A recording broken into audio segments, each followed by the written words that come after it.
Assalamualaikum warahmatullahi wabarakatuh. Saudaraku yang disayangi Allah, ketahuilah bahwa setiap ruh adalah rahasia. Ia bukan sekadar hembusan hidup yang membuat tubuh ini bergerak, tetapi ia adalah cahaya yang membawa pesan dari alam yang tak tersentuh mata. Ruh adalah nafs, tiupan dari Rabbul Alamin, sebagaimana firman-Nya. Kemudian aku tiupkan ke dalamnya ruhku. Quran Surah Al-Hijr ayat 29. Maka memahami ruh bukan sekadar mempelajari definisi, melainkan mempelajari ruh itu harus menyelami lautan tak bertepi yang permukaannya sunyi, namun dasarnya penuh rahasia. Makrifat ar-ruh, makrifat terhadap ruh, adalah perjalanan langkah hati. Ia dimulai dari kesadaran bahwa kita hanyalah penumpang sementara di jasad ini. Dunia hanyalah dermaga, bukan rumah abadi. Dan jika jasad ini adalah wadah, maka ruh adalah air jernih yang mengisinya. Jernih selama tak kita keruhkan dengan debu nafsu dan kabut dunia. Saudaraku, banyak orang berjalan di dunia tanpa pernah benar-benar menoleh ke dalam dirinya. Mereka sibuk menghias kapal hingga lupa memastikan arah layar kapal. Padahal, tanpa makrifat pada ruh, kita mudah hanyut oleh gelombang dunia. Imam Junaid al-Baghdadi pernah berkata, "Sejauh engkau mengenal dirimu, sejauh itu pula engkau mengenal Tuhanmu." Inilah simpulnya, bahwa mengenal ruh adalah mengenal zat yang meniupkannya.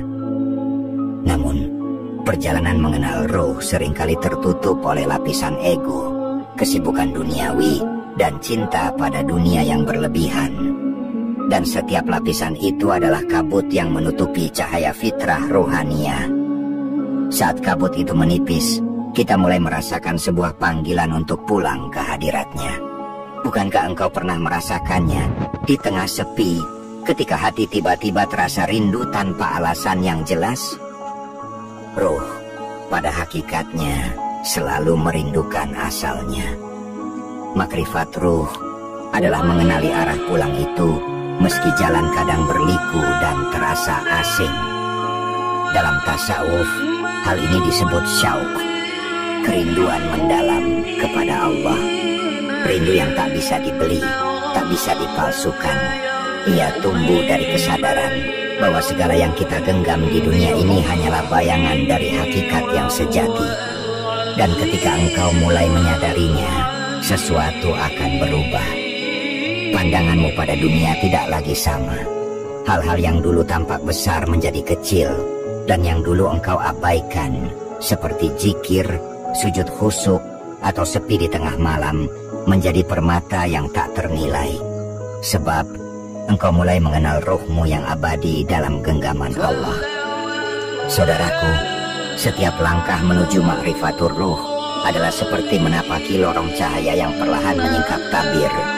Di awal, mata batin kita masih silau, terpejam oleh gemerlap dunia yang memikat.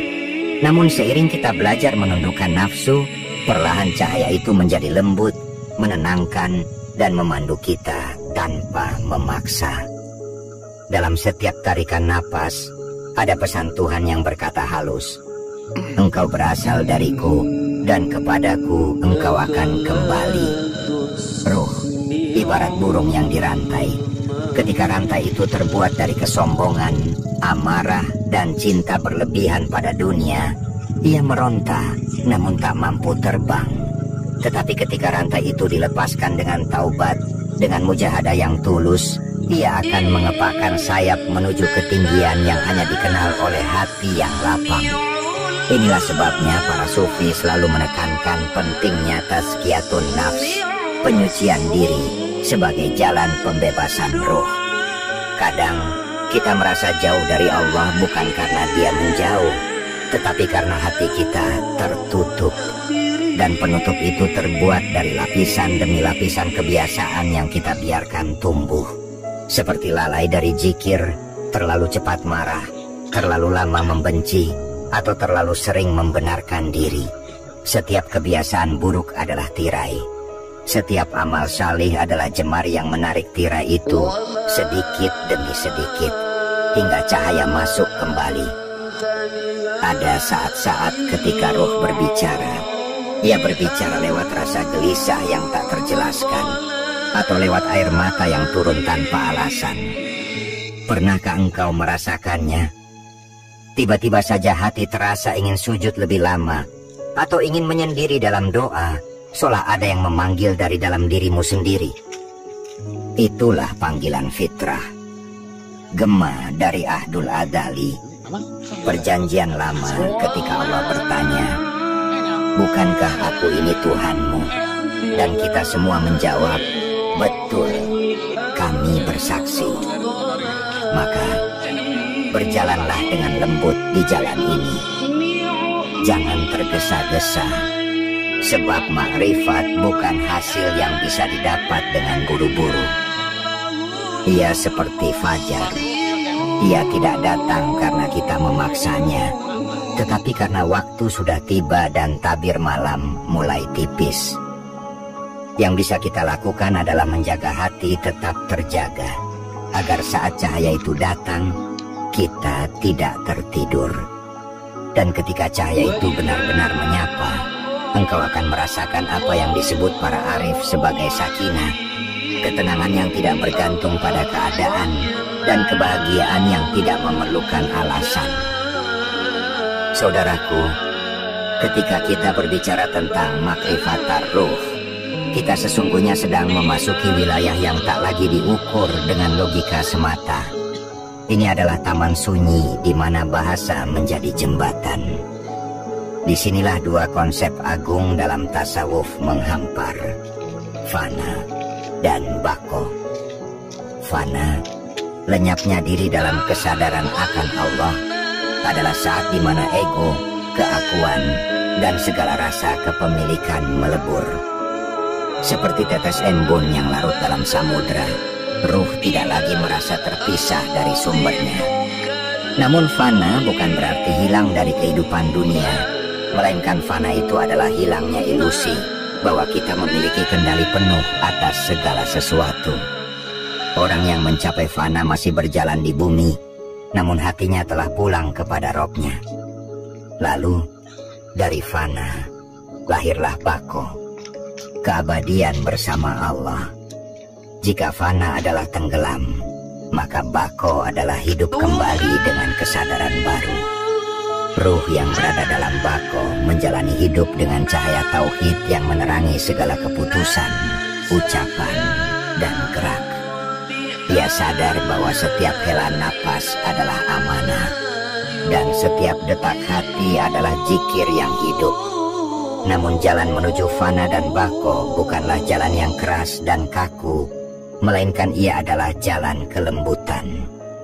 Para guru rohani mengajarkan muraqabah, mendekatkan diri kepada Allah dengan kesadaran terus-menerus akan kehadiran Allah, sebagai kunci agar hati tidak tersesat. Mereka berkata, siapa yang mengenal dirinya, ia mengenal Tuhannya. Maka setiap kali kita menatap ke dalam diri, kita sedang menatap cermin yang memantulkan cahaya dari langit. Ada sebuah rahasia yang indah, saudaraku. Ruh yang makrifat tidak lagi menilai hidupnya dari apa yang ia miliki, tetapi dari seberapa jauh ia mengenal dan dekat dengan Rabb-Nya. Kesuksesan baginya bukan harta, jabatan, atau sanjungan, melainkan kesuksesan baginya adalah sejauh mana hati ini mampu terus bergetar menyebut Allah dalam setiap keadaan. Ia menjadi seperti pohon yang akar-akarnya menghunjam ke bumi zikir, sehingga badai dunia tak mampu merobohkannya. Dan pada akhirnya, makrifat ruh bukanlah akhir perjalanan, melainkan pintu menuju keheningan yang penuh cahaya. Sebuah ruang batin di mana kita tak lagi terbebani oleh mengapa dan bagaimana. Di sanalah kita belajar bahwa pulang dengan kesadaran bahwa kita tak pernah benar-benar jauh darinya. Saudaraku, Menjaga hati agar tetap berada di jalan makrifat itu seperti menjaga api lilin di tengah angin. Cahaya itu mudah padam bila kita lengah, namun akan terus menyala bila kita melindunginya dengan kesadaran. Dunia ini tidak pernah sepi dari ujian, dan justru disitulah letak latihan rohani kita. Pertama, hati wajib dijaga melalui zikir, melalui ingatan yang hadir di seluruh rasa. Setiap kali engkau mengucap subhanallah, biarkan hatimu menyadari betapa segala sesuatu sempurna dalam genggamannya. Setiap alhamdulillah, biarkan ruhmu sujud syukur atas napas yang masih diizinkan mengalir. Dan setiap Allahu Akbar, biarkan dirimu mengakui bahwa tiada yang lebih agung dari Dia, sehingga dunia pun mengecil di mata batinmu. Kedua, kita dianjurkan untuk menjaga kholwah, menyendiri bersama Allah, walau hanya sejenak di sela kesibukan. Dalam kholwah, kita melepaskan semua peran, semua topeng, dan menjadi hamba murni di hadapannya. Sufi besar Ibrahim bin Adham pernah berkata, jika engkau ingin mendengar suara hatimu, jauhilah hiruk pikuk yang meredamnya. Kholwah bukan berarti meninggalkan dunia sepenuhnya, melainkan kholwah itu menciptakan ruang sunyi di tengah keramaian dunia. Ketiga, hati harus dilatih dengan muraqabah, mendekatkan diri kepada Allah dengan kesadaran bahwa Allah selalu hadir dan melihat. Kesadaran ini adalah benteng yang membuat kita malu berbuat dosa, meski tak ada manusia yang menyaksikan. Muraqabah juga melahirkan rasa tentram, sebab kita tahu tidak ada satu pun detik yang kita lalui tanpa penjagaannya. Namun ada satu rahasia lembut yang sering dilupakan. Hati akan tetap di jalan makrifat bila ia mencintai. Cinta yang dimaksud adalah mahabbah ilahiyah, cinta yang mengalir karena pengakuan bahwa Allah adalah sumber segala keindahan. Ketika hati mencintainya dengan cinta yang murni, setiap perintah menjadi ringan, setiap larangan menjadi jelas, dan setiap ujian menjadi jalan pulang. Dan mungkin disinilah letak keindahan terbesar makrifat ruh. Engkau tidak lagi memandang hidup sebagai rangkaian beban, melainkan engkau akan melihat dunia sebagai kesempatan untuk terus kembali.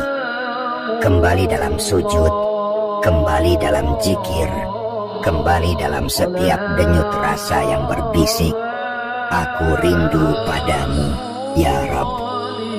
Saudaraku, para arif billah, mereka yang mengenal Allah dengan hati yang bening, telah meninggalkan jejak yang dapat kita ikuti untuk menjaga semangat makrifatar ruh hingga hembusan napas terakhir.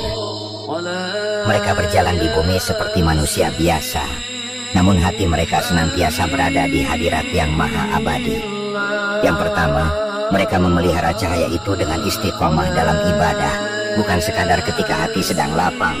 Mereka menjaga istiqomah bahkan di saat-saat ketika rasa malas, lelah, atau ujian datang bertubi-tubi.